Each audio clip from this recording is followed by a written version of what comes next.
కర్కాటక రాశి వారికి ఈ విశ్వావసునామ సంవత్సరము ఉగాది పండుగ నుండి 2025 మళ్ళీ వచ్చే ఉగాది పండుగ వరకు కూడా ఎలా ఉంది అంటే చాలా బాగుంది, యోగదాయకముగా ఉంది అని తెలియజేస్తున్నాను. ఆదాయం 8, వ్యయం 2, రాజపూజ్యత 7, అగౌరవము 3 ఇక్కడే తెలుస్తూ ఉన్నది. దీనికి మొట్టమొదటిగా నేను చెప్పేది ఏమంటే కొంచెం ఆరోగ్యం బాగా జాగ్రత్తగా చూసుకోవాలి అని. అదేమిటి మొట్టమొదటిలోనే ఈ మాట అంటున్నారే అని అనుకోవచ్చును. నేను ఎప్పుడూ అపశబ్దము నా నోటి నుంచి మాట్లాడను, ఎందుకంటే పంచముఖ ఆంజనేయ స్వామి ఉపాసకుడిగా దాంట్లో చెప్పడంలో చాలా కీలకముగా ఉంటుంది నా మాటలు ఎప్పుడు కూడా. ఎందుకు అంటే ఆరోగ్యము బాగా చూసుకోవాలంటున్నాను అంటే తినటానికి సమయం లేకుండా, నిద్రపోవడానికి సమయం లేకుండా సంపాదన అనేటువంటిది ఉంటుంది. తీవ్రముగా పని ఒత్తిడి ఉంటుంది.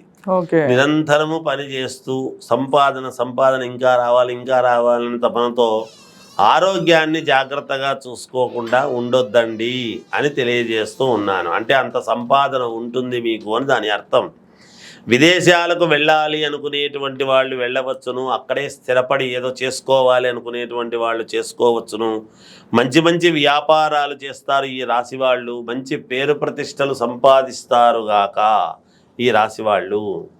అలాగే ఇంకొక అద్భుతమైనటువంటి ఇది ఉన్నది, శత్రువులు మిత్రులుగా మారటం. గతంలో వీళ్ళు చేసిన పనికే నాకు ఇబ్బంది అయింది అని మీరు అనుకుంటే మళ్ళీ వాళ్ళే అరే మనం పొరపాటుగా చేశాం, వీళ్ళకు మనం మంచి చేయాలి అని మిత్రులుగా మారి వాళ్ళు మీకు మళ్ళీ మేలు చేసేటువంటి అవకాశము ఉన్నది.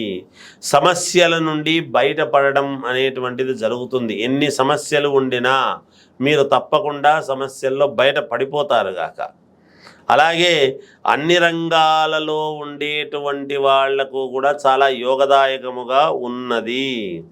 విద్యార్థులకు చాలా యోగదాయకముగా ఉన్నది. మంచి మెడల్స్ సాధిస్తారు, మంచి ఉత్తీర్ణత ఉంటుంది. ఐఏఎస్ ఐపీఎస్ ఆఫీసర్లకు ప్రమోషన్లు లాంటివి వస్తాయి, మంచి పేరు రావటం అనేటువంటిది జరుగుతుంది. చాలా సంతోషదాయకముగా ఈ సంవత్సరము ఉండబోతున్నది. మీకు పట్టుదలతో సాధించి తీరుతారు ఈ రాశి వాళ్ళు ఏదైనా సరే. సినీ రాజకీయ రంగంలో ఉండేటువంటి వాళ్లకు అద్భుతమైనటువంటి యోగాలు ఉన్నాయి.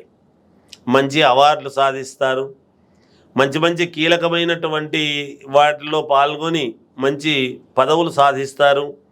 ఇలా అన్ని రంగాలలోనూ విజయవంతముగా ఉన్నది. వివాహము కావాలనుకునేటువంటి వాళ్లకు వివాహ యోగము, సంతానము కావాలనుకునేటువంటి వాళ్లకు సంతాన యోగము కూడా